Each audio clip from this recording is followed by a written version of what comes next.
Bonsoir, mesdames et messieurs. Alexandre Baudouin et François Trépanier qui vous souhaitent la bienvenue à cette première édition 2016-2017 de Sport Express. Salut François. Salut Alex, on est bien, hein? Oui, mais il me semble que tu as quelque chose de changé. Je sais pas quoi. Ben écoute, toi aussi, je regarde en arrière, je regarde partout, il y a C'est tes plusieurs lunettes, choses hein? de C'est changer. tes lunettes. Ouais, c'est ça, c'est Je mes le lunettes. savais, Vous n'avez je pas la le belle savais. vue à la maison. Non, nouveau décor cette Ouais. année. Pas mal content, honnêtement. Ça faisait longtemps qu'on travaillait là-dessus. Ouais.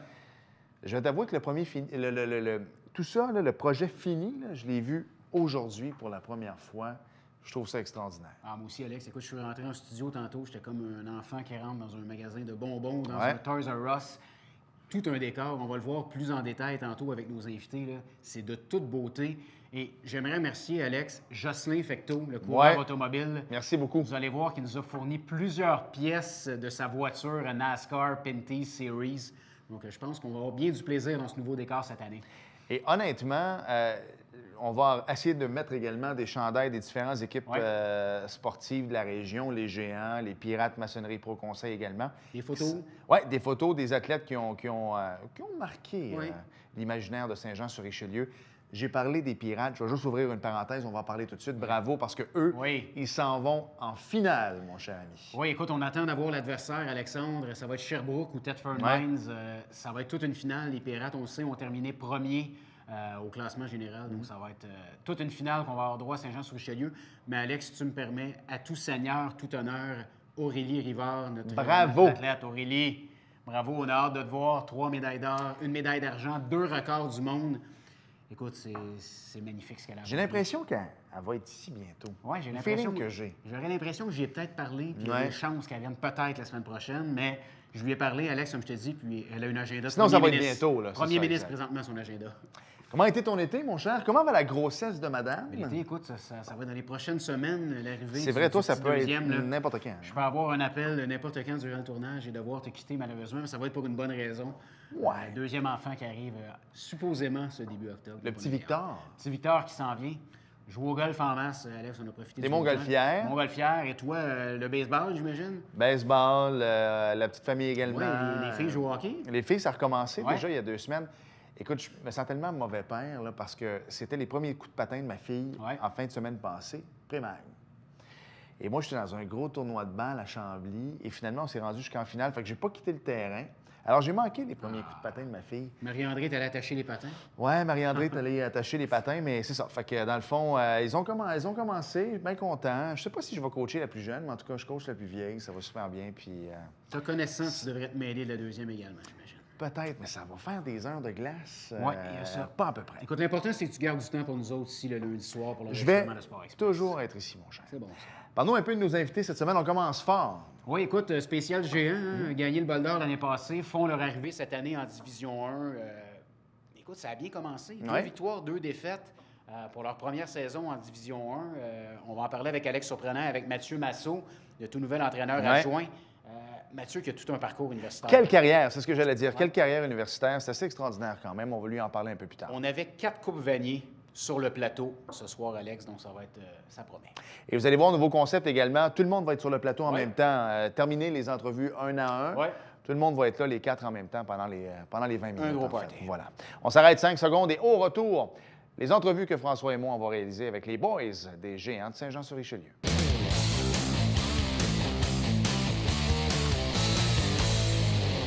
Nous sommes de retour à Sport Express et tantôt, François, on l'a dit en ouverture que le décor avait complètement changé. Je pense que les gens ont pu le voir. Ouais. Mais explique-nous un peu le concept aussi. Là, tout le monde va être sur le plateau en même temps. Tout le monde est ensemble, Alex. Ce qu'on avait auparavant, pour les gens qui ne sont pas au courant à la maison, c'est un mur vert. Ouais, Donc, un c'est mur vrai. vert à l'arrière permettait de mettre des photos de nos invités. Là, on va pouvoir mettre des photos, mais pas besoin du mur vert. On va les mettre tout simplement plein écran. à l'écran. Ouais. Et il va vraiment avoir de l'interaction avec nos invités. Ce qui est intéressant, c'est que nos 2 invités vont être avec nous pour l'émission au complet. Donc, ça va être vraiment intéressant. Puis je pense qu'avec un spécial géant pour commencer, bien, ça commence très bien. On commence fort, François, Ouais. avec l'entraîneur en chef des Géants de Saint-Jean-sur-Richelieu, Alex Surprenant, et un nouveau membre qui s'est greffé à l'équipe également cette année. Mathieu Massot, Exact. entraîneur adjoint. Bienvenue à Sport Express, les boys. Salut, messieurs. d'être là pour la première. L'an passé, quand tu es venu nous voir, Alex, victoire du bol d'or et tout ça, on savait qu'on s'en allait en Division 1 maintenant. Qu'est-ce qui s'est passé depuis ce temps-là? Écoute, tu as eu un gros été, c'est sûr. Là, la saison est commencée, mais ça a été quoi la grosse adaptation? Quand tu remportes le bol d'or, c'est fait, Division 2, c'est terminé, on passe en Division 1. Est-ce que tu as fait le switch rapidement comme ça? En termes de préparation, il n'y a pas vraiment de différence. Donc, que ce soit la préparation physique, que ce soit le camp de printemps, donc au terme de volume, toutes ces choses-là, le nombre de pratiques, ça n'a pas changé. On travaille dans le même contexte, les mêmes règles. Là, c'est certain qu'on voit la différence parce qu'effectivement, la Division 1, elle ne s'appelle pas 1 pour le plaisir, donc le calibre est plus relevé. On était prêt à ça. On est quand même satisfait de notre début de saison. 2 victoires, 2 défaites. C'est sûr que la dernière, peut-être une petite défaite un peu plus amère, c'était un pointage serré contre le Vieux-Montréal, 43-35. Donc, c'est sûr, comme coaching staff, on n'est jamais satisfait. On a l'impression qu'on pourrait être peut-être 3-1. Ouais. Mais bon, si tu m'avais dit il y a un mois qu'on était pour être 2-2, je t'aurais dit que je le prends. Donc, quand même un bon début de saison pour nous. Alex, parle-moi un petit peu de l'alignement des Géants cette année comparativement à l'an passé. Est-ce que vous avez perdu beaucoup de joueurs? Est-ce que l'alignement est complètement différent? On a actuellement quand même une trentaine de recrues, donc relativement jeunes. On a gardé, je dirais, le noyau à l'attaque. Donc, l'offensive est menée encore par le carrière Dimitri Morin, qui est un champion du monde d'ailleurs maintenant avec l'équipe canadienne. Donc, Dimitri a un excellent début de saison. Je dirais qu'on a 3 receveurs dominants aussi de 3e année, Hugo Dupuis, Jordan Dupré et Benjamin Juteau-Leroux, qui font du bon travail. Au niveau du jeu au sol, on est un peu plus jeune, les porteurs de ballon. Donc, le départ de Samuel Dupuis a ouvert la porte à d'autres gars, donc un peu plus jeunes. Donc, c'est un peu plus difficile au niveau du jeu au sol, mais dans l'ensemble, c'est quand même un très bon début de saison pour l'attaque. Défensivement, un peu plus jeune, mais ça, on s'y attendait. Donc, surtout au niveau du front défensif, les jeunes secondaires que Mathieu entraîne en ce moment. Donc, il y a 3 nouveaux partants donc, pour l'unité de secondaire. Donc, c'est sûr qu'en ce moment, il y a certains matchs que ça va, d'autres que c'est un peu plus difficile, mais ça, c'était prévisible.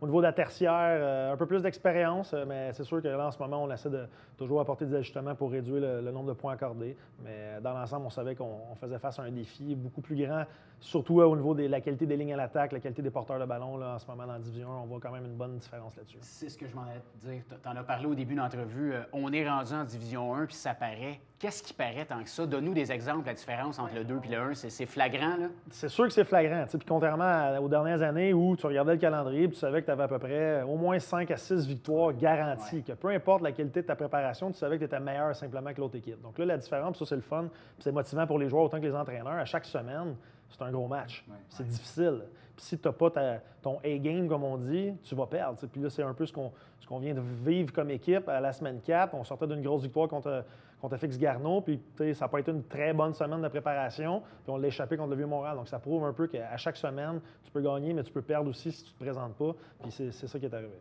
Je veux que tu m'expliques quelque chose. Là, tu vas me dire, non, Alex, on avait vu ce début de saison-là comme il faut, 2-2, il n'y a pas de problème, on avait vu ça dans nos rêves. Écoute, là, tu sais que tout le monde, après le premier match, ont regardé les journaux, ils ont vu le score, ils se sont dit « Bienvenue en Division 1, cher géant de Saint-Jean-sur-Richelieu ». 2 victoires collées après. Toi, honnêtement, là, tu voyais ton début de saison comment? Est-ce que tu es surpris d'être... Est-ce que je t'avais dit au début de la saison, tu prends 2-2? Est-ce que tu me l'achètes le 2-2 ou tu te voyais vraiment? Définitivement, j'aurais pris le 2-2 parce que c'était un peu imprévisible. Puis autant Richard Hamel avec le Canada français, c'est pareil, il me demandait des prédictions. C'était à peu près impossible. Ça voulait rien dire, mes prédictions, dans le sens qu'on ne savait pas trop dans quoi on s'embarquait. Puis c'était difficile de se comparer aux autres parce que tu n'as pas joué contre eux récemment. Donc, tu sais, c'était très difficile de faire une prédiction. Donc, pour moi, c'est sûr qu'on est quand même satisfait d'avoir 2 victoires, 2 défaites. Mais là, on s'aperçoit que c'est une ligue qui est très, très, très paritaire. T'sais, en ce moment, quand tu regardes le classement, je pense qu'il y a 4 équipes à 3-1, 4 équipes à 2-2. Donc, tu sais, il y a 7 équipes qui font les séries. Donc, en ce moment, c'est très serré. Tout le monde peut battre tout le monde. Donc, c'est ça qui est le fun. C'est vraiment une plus belle ligue que la Division 2 à cause de ça, parce que c'est vraiment très paritaire. Donc, à chaque semaine, c'est un gros défi. Il y a Mathieu qui s'est joint à votre équipe cette année. Il est arrivé quand dans les discussions? Parce qu'on va se le dire, puis je veux que tu nous l'expliques aussi. Il est rémunéré cette année. Je trouve ça le fun, François, d'avoir amené un gars d'expérience comme ça. On va revenir à toi en deuxième partie de l'entrevue, mais c'est arrivé quand, ça, dans le portrait? Tu parlais, tu as dit, moi, j'ai besoin... C'est quoi, tu es arrivé à l'école, tu as dit, moi, j'ai besoin de quelqu'un qui m'aide plus que... En fait, ça fait plus d'1 an déjà que je travaillais sur ce dossier-là. C'est sûr que en faisant notre demande au RSEQ pour monter en Division 1, parmi les objectifs que j'avais ciblés comme entraîneur pour faire monter le programme de la bonne façon puis avoir du succès en Division 1, ça faisait partie de mes critères. C'est-à-dire engager un deuxième coach, pas nécessairement à temps plein, parce qu'évidemment, c'est beaucoup de sous, mais quelqu'un qui est capable de nous aider pendant la saison, c'est là qu'on met le plus d'heures. En ce moment, moi et Mathieu, on passe beaucoup de temps ensemble. Je dirais qu'on met 70-75 heures par semaine en ce moment, mes semaines. Donc, c'est beaucoup de temps. Donc, c'est sûr que moi, offensivement, comme coordonnateur offensif, le travail se faisait. Défensivement, dans le passé, tous nos adjoints, c'était des gars qui avaient des emplois à 40 heures semaine. Okay. Donc, là, après ça, quand tu demandes de faire la même qualité de préparation qui se faisait de l'autre côté du ballon, c'était à peu près impossible. Donc là, c'est là que Mathieu entre en jeu. Du lundi au mercredi, il est là à temps plein. Donc, il rentre à 8h30 le matin avec moi. Il est là toute la journée. Plus, c'est plus évidemment ses tâches comme entraîneur des secondaires qu'il fait le soir quand on pratique. Donc, c'est certain que là, on vient d'ajouter, mine de rien, un 24 heures de préparation supplémentaire en défensive qui se donne du jour au lendemain. Donc, oui, ça a été un investissement du côté de la corporation. D'un autre côté, on va remercier Philippe Lamar, un de nos anciens qui est propriétaire chez BBD Évaluateur à Saint-Jean, qui a engagé Mathieu et qui surtout accepte les conditions dans lesquelles il peut travailler l'automne. Donc, Mathieu retourne le jeudi et le vendredi chez BBD. Donc, c'est un peu le meilleur scénario pour nous parce que d'engager vraiment quelqu'un 5 jours semaine, ça aurait été plus cher. Puis, certainement, d'avoir quelqu'un à l'année, bien là, c'est des budgets qu'on ne peut pas se permettre pour l'instant. Rapidement, Alex, parle-nous un petit peu du reste de l'équipe d'entraîneurs. Est-ce que ça a changé depuis l'année passée? Samuel Fournier est toujours là. Il y a d'autres entraîneurs aussi qui sont avec vous. Non, de ce côté-là, il y a beaucoup de stabilité. Donc, que ce soit Pierre-Olivier Brunet, qui a les unités spéciales, et les receveurs, il est toujours là. Mon frère, qui est commentateur de la défensive, qui est là depuis maintenant 5-6 ans. Charles Saint-Martin au niveau des carrières, Marc-Antoine Geoffrion au niveau de la ligne à l'attaque, Benoît Fortin au niveau de la ligne défensive. Donc, le seul changement, ça a été vraiment Mathieu au niveau des secondaires qui remplace Benoît Monette. Nicolas Mahé, on a un coach de batteur aussi, un gars de rugby, donc, qui est un spécialiste dans le rugby senior à ce niveau-là. Donc, quand même une grosse équipe. La préparation physique, c'est les mêmes gars qui sont de retour, physiothérapie aussi. Donc, beaucoup de stabilité. J'ai pas envie qu'on parle des Alouettes de Montréal, mais tu parles de stabilité. J'ai pas le choix d'embarquer là-dedans. C'est important pour toi d'avoir de la stabilité. Tu sais, le fait de rémunérer Mathieu, j'imagine que c'est en fait, il va rester plus longtemps aussi. Tu sais, il rendra peut-être pas moins les autres offres et tout ça. C'est sûr que le bénévolat, mettons, en 2016, c'est un peu moins populaire que ça l'a déjà été. Il faut savoir que tous nos entraîneurs adjoints ont une certaine rémunération. Évidemment, s'ils se mettent à calculer leur taux horaire, ils vont tous démissionner immédiatement. Donc, c'est plus des gars qui font ça par passion. Puis c'est ça qu'on cherche, c'est des passionnés. Mathieu, c'en est un. Donc, lui aussi, son taux horaire, même s'il y a une certaine rémunération, je suis sûr qu'il ne sera pas très intéressant s'il calcule, mais c'est ça, ça fait partie de notre sport. Ben voilà, je pense qu'on a fait le tour pas mal, mais moi, sérieusement, je félicite 2-2. Là. J'ai regardé les scores, j'ai regardé le sommaire des matchs également. On va y aller vous voir en Division 1 cette année, là, mais c'est du maudit bon football. Sérieusement, là, je suis content aussi. Là, moi, en tout cas, j'aime mieux les géants.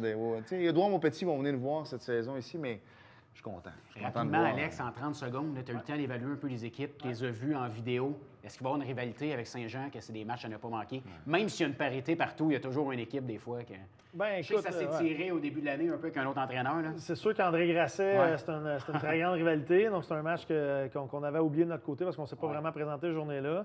Là, samedi prochain, en fait, samedi qui s'en vient, les champions en titre, les Cougars de Lennoxville qui sont en ville. Donc, samedi soir, 19h30, pour nous, c'est les champions en titre. Donc, il n'y a pas encore de grosses rivalités d'établis parce qu'on connaît peu d'équipes. Il y a Limoilou qu'on va voir aussi comme dernier match à domicile en fin de saison qui va être intéressant parce qu'on se connaît très bien, mais ça va se bâtir assez vite, je ne suis pas inquiet. En même temps, c'est des noms d'écoles que les gens connaissent. À la limite, Lennoxville, on se dit, à la limite, on veut les battre. C'est déjà en partant, comme le Rouge et Or un peu. On revient à toi, on s'arrête 30 secondes et au retour, on parle avec Mathieu Manceau, qui est le nouvel entraîneur adjoint des Géants de Saint-Jean-sur-Richelieu. Bougez pas.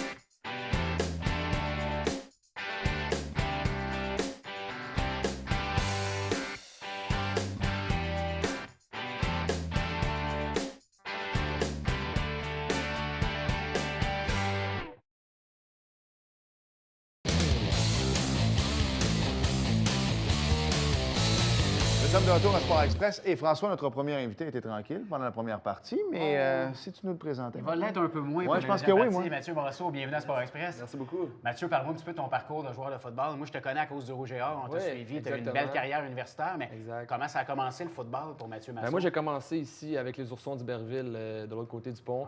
Puis j'ai joué là-bas tout mon secondaire. Ensuite de ça, je suis venu au cégep à Saint-Jean, dans la Division 2 dans ce temps-là. J'ai joué ici pendant 3 ans. Puis ensuite, j'ai été approché par l'Université Laval. Je suis parti là-bas, j'ai joué 5 saisons là-bas. Puis j'ai mis une croix sur ma carrière CFL après ma 4e année. J'ai décidé de rester une dernière année avec le Rouge et Or, vivre l'expérience. J'ai vraiment aimé ça là-bas. Puis poursuivre un peu l'école aussi. Je voulais être sûr de me bâtir un bon bagage pour passer au prochain niveau. Puis ensuite de ça, j'étais allé en Europe cet hiver. J'étais allé en Europe voyager, puis jouer au football dans le fond. J'étais rémunéré. Oui, exactement. J'étais rémunéré, logé. Puis je faisais le sport que j'aimais quand même, tout en voyageant. Là, donc c'était super bien de ce côté-là. Qu'est-ce qui fait en partant des Géants que Mathieu a choisi le Rouge et Or de l'Université Laval? C'était les belles années aussi. Oui, le Rouge et Or, ça a été. As-tu été approché par plusieurs équipes ou ton choix était fait? C'était à Laval je dirais les trois équipes francophones m'ont approché. Puis moi, j'avais des coachs beaucoup de Laval qui m'ont toujours parlé un peu de Laval. Puis j'avais le goût de vivre l'expérience, un peu de m'éloigner de mon chez-moi. À Sherbrooke, beaucoup de gens de Saint-Jean vont à Sherbrooke, Montréal aussi. J'avais le goût de vivre une autre expérience complètement nouvelle. Donc je suis parti. Je suis parti à Québec. Ouais, dites-moi si je me trompe, mais avant, c'était le Rouge et Or. Maintenant, toi, tes gars, tu les vois aller. Ils sont chez vous, puis après ça, il y en a un qui est avec les Carabins cette année, tout ça. Est-ce que ça a changé? Est-ce que maintenant, je pense que le réseau universitaire québécois est très fort. C'est plus juste le Rouge et Or, même à la limite les Carabins. On va aller jouer à Sherbrooke, on va aller jouer un peu partout. Là. Moi, je te dirais qu'en ce moment, les Carabins sont l'équipe la plus haute du réseau universitaire. Là. Dans les derniers mois, avant notre saison, Pierre-Olivier Lestage, qui est notre meilleur joueur de la ligne offensive, s'est déjà engagé avec les Carabins de l'Université de Montréal. J'imagine qu'il va en avoir d'autres dans notre édition 2016 qui vont le faire aussi. Donc, oui, définitivement, la balance du pouvoir semble avoir changé de côté. On va revenir aux Géants tantôt. Ouais. Parle-moi un peu de l'expérience du Rouge et Or de l'Université Laval, parce que surtout à l'époque où tu étais là, c'était le big, c'était gros, là, on s'entend là-dessus. C'est encore gros. Oui, c'est encore gros, mais gros, oui, c'est ça exactement. Oui, mais ça fait longtemps que vous n'avez pas gagné. C'est sûr. Mettons les choses en perspective, mais à cette époque-là, c'était quasiment vous à chaque année, on va se le dire. C'était quoi le feeling d'endosser ce gilet-là et d'arriver au PEPS de l'Université Laval devant quasiment 17 000 personnes? C'était assez incroyable. C'était quoi le feeling pour un... On m'en parle en ce moment, puis j'ai des frissons. C'était incroyable. On arrivait sur le terrain, une ambiance, une foule en délire à tous les matchs, toujours 15 000 personnes, une ambiance là, incroyable, quasiment à un niveau professionnel. Donc, on se sentait comme des athlètes professionnels. C'est ça qui était le fun, d'aller là-bas. Puis, on parlait d'interviews, on passait souvent à la télévision. Ça nous fait grandir comme personne, d'avoir autant d'attention dans une communauté. Oui, exactement. C'est ça, exact. Nous, on a les Alouettes à Montréal, il y a des équipes professionnelles. À Québec, c'est l'équipe avec les capitales de Québec, si on veut, au baseball, mais vous avez un traitement incroyable. Exactement. C'est une belle foule, Québec. C'est des bons gens de sport, que ce soit hockey, football, peu importe le sport. Là, les gens aiment le sport là-bas. Là. J'ai l'impression que c'est ce qui fait aussi que la CFL, je pense pas qu'elle réussirait à s'établir un peu. Le Rouge et Or, je pense, est tellement fort qu'il y aurait de la misère à dépasser un peu. Hein. Pour moi, la Ligue canadienne, le problème en ce moment, c'est qu'il n'y a pas de sentiment d'appartenance. Mon opinion personnelle là-dessus, c'est de dire que la Ligue canadienne devrait être une ligue de Canadiens si tu veux créer un sentiment d'appartenance. Fait que ça baisserait peut-être un peu le calibre, mais le partisan moyen ne verrait pas nécessairement de différence. Hein. Alex, tu nous en parlais tantôt, tu as eu la chance de coacher Mathieu avec les Géants lors de ta première année comme entraîneur-chef. Parle-moi un petit peu du genre de joueur qu'il était. Honnêtement, Mathieu, moi, quand je suis arrivé, je suis un coach recru qui venait de finir mes années avec le Rouge et Or, puis Mathieu m'avait beaucoup impressionné par son sérieux. Donc, c'était le capitaine de l'équipe, c'était le cœur et l'âme de l'équipe en défensive, définitivement. C'est un gars qui était beaucoup recruté, mais c'est un gars qui faisait bien les choses autant sur le terrain que dans l'entraînement ou dans tout ce qui est école, ces choses-là. Donc, il a toujours été très, très sharp, comme on dit. Puis, sa carrière universitaire parle d'elle-même, ça ne faisait aucun doute. Fait que c'était clair que pour moi, c'est un gars qu'on voulait essayer de ramener vers le programme après. Donc, quand on a commencé les démarches, ça a été le premier gars que j'ai approché pour ça. On le faisait à distance au début parce qu'il était en France, puis il y avait un peu d'incertitude au niveau de son emploi. Évidemment, il fallait trouver quelque chose qui fonctionne au niveau de l'emploi. Donc, tout a tombé vraiment du bon côté pour nous. Mathieu, tu parlais tantôt en début d'entrevue qu'après 4 ans universitaires, tu as décidé de mettre une croix peut-être sur le football professionnel, la Ligue canadienne. Nous, on te suivait à Saint-Jean. Je parlais justement avec Richard Hamel puis Mathieu Manceau, c'était quelqu'un qui avait du potentiel. Qu'est-ce qui a fait que tu as mis une croix là-dessus de dire moi, je n'irai pas jouer pro? Bien, je dirais, on l'a dit un peu tantôt, sentiment d'appartenance. J'avais un gros sentiment d'appartenance pour l'Université Laval. Le football, ça a toujours été un sport d'émotion pour moi. Puis, d'embarquer sur le terrain, jouer pro, c'est pas pareil. On parle d'unité spéciale. Les Canadiens sont beaucoup utilisés unité spéciale. Il n'y a pratiquement pas de Canadiens qui... C'est pas quelque chose qui m'intéressait. Puis aussi au niveau santé. Après avoir joué, j'ai joué mes 3 saisons ici comme partant à Saint-Jean, 5 à l'Université Laval. Ma première peut-être à moitié partant, mais ça fait quand même 4 saisons et demie de football joué. Gros football de haut calibre.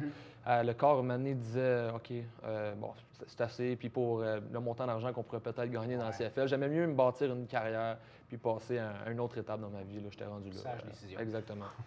un bon joueur n'est pas toujours un bon entraîneur, puis un bon entraîneur n'était peut-être pas nécessairement un bon joueur non plus. Cette passion-là pour le coaching, t'es arrivé comment? Est-ce que tu t'es levé un matin et tu disais hey, « moi, j'aimerais ça faire ça? » Comme j'ai dit, moi, je voulais passer à autre chose. Puis le coaching, c'est quelque chose qui m'a toujours attiré pour donner aux autres un peu. Donner aux jeunes ce que j'ai eu, moi, quand j'étais jeune. C'est un peu le but.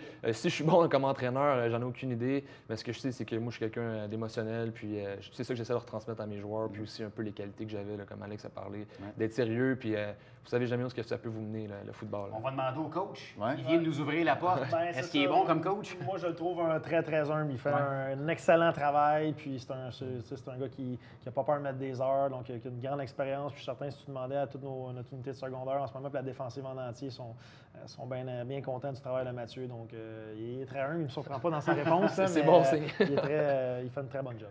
J'ai jamais coaché à un niveau comme le vôtre, les boys. Moi, j'ai coaché Bantam 2A au hockey. Je coach ma petite fille en ce moment. Mais quand je suis arrivé en arrière du banc, il a fallu que je contrôle mes émotions.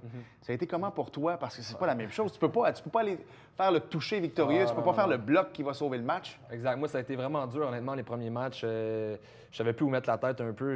On contrôle rien quand on est entraîneur. Puis là, tu vois les joueurs aller, t'aimerais ça sur le terrain, toi aussi. Donc, c'est d'apprendre à contrôler ses émotions. J'ai eu de la difficulté à le faire, surtout que défensivement, ça n'a pas toujours été comme on le voulait depuis le début de la saison. Là. Donc, exactement. C'était difficile, la transition. Mathieu, rapidement, parle-moi un petit peu. Écoute, tu vois le travail que ton chum Alex fait depuis son arrivée avec les Géants, les Boldars qui sont revenus à Saint-Jean, le sentiment d'appartenance pour l'équipe des Géants. Pour un ancien Géant comme toi, qu'est-ce que ça fait de voir que les Géants sont présents partout, là? Je suis très fier, honnêtement. C'était pas comme ça dans le temps. Je veux dire, on n'avait pas des foules comme ça, des installations comme ça.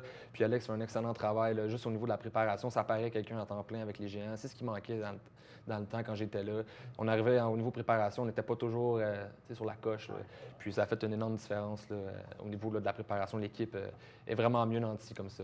Avez-vous des aspirations, les boys, cette année? On en parle, tu sais, là, vous êtes 2-2. Est-ce que vous êtes dit, bon, mais écoute, il faudrait qu'on joue pour 500? Ou c'est quoi les objectifs? Tu vois, le premier objectif d'équipe, on l'a vraiment fait par étapes. Dans le sens que le premier objectif, c'était vraiment d'améliorer notre préparation semaine après semaine. Parce que, comme j'expliquais tantôt, en Division 2, des fois, tu peux avoir une semaine de pratique ordinaire et tu t'en sortais. Là, en ce moment, ça ne pardonne pas puis on vient de le vivre. Donc, tu vois, encore, on a des croûtes à manger là-dessus.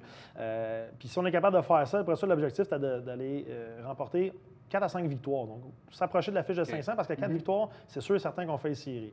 Puis une fois rendu en série, si cet objectif-là est atteint, bien là, comme je l'ai dit, c'est paritaire, il peut arriver n'importe quoi, puis on verra rendu là. C'est sûr qu'on si on fait les séries, on va commencer à parler de bol d'or. Déjà 4 matchs de jouer, les boys. En terminant, qu'est-ce qu'on peut vous souhaiter pour le reste de la saison? Je mesure le moins de blessures possible, mais qu'est-ce qu'on peut...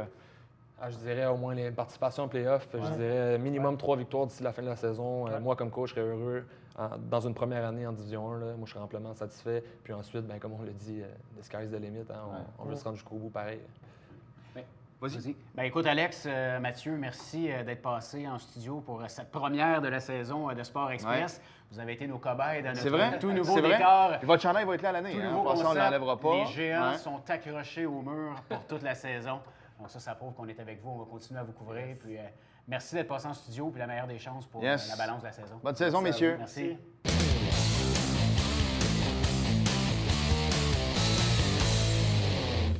Nous sommes de retour à Sport Express. Et François, parle-nous. Tantôt, on parlait des Géants, naturellement, mais le prochain match? Oui, Alex en a parlé. Samedi, 19h30, Alex, ici au stade Alphonse Desjardins, contre les champions de la dernière saison, les Cougars de Lennoxville. Et pour ceux qui aiment prendre une petite bouteille d'eau, 16h30, le tailgate party. Voilà, exactement. Oui, bouteille d'eau.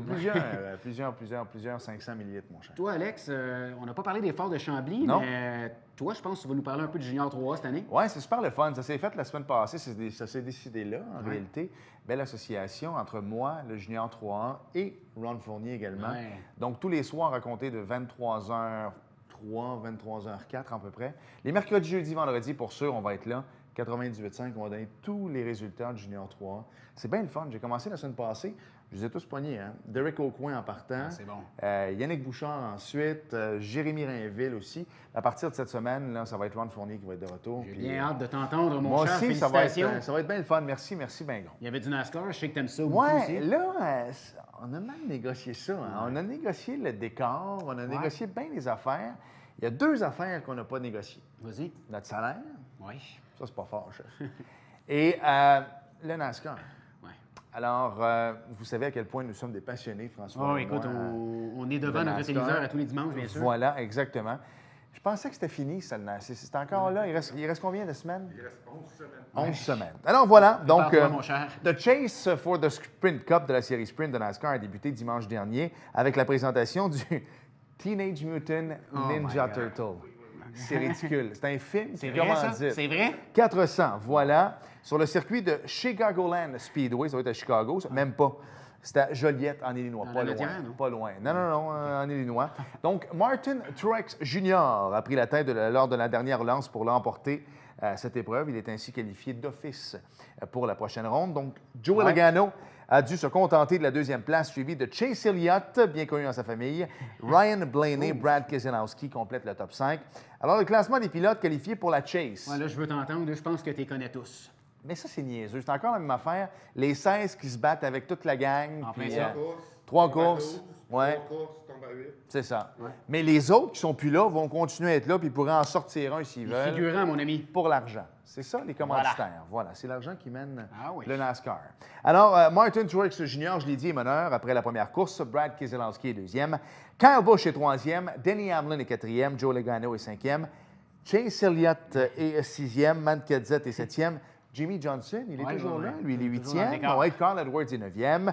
Kurt Busch est dixième. Jamie McMurray, bien connu dans sa famille également, est là, onzième. Tony Stewart, 12e. Austin Dillon, un autre qui est bien connu de ses cousins, lui est 13e. Kevin Harvick est 14e. Kyle Larson.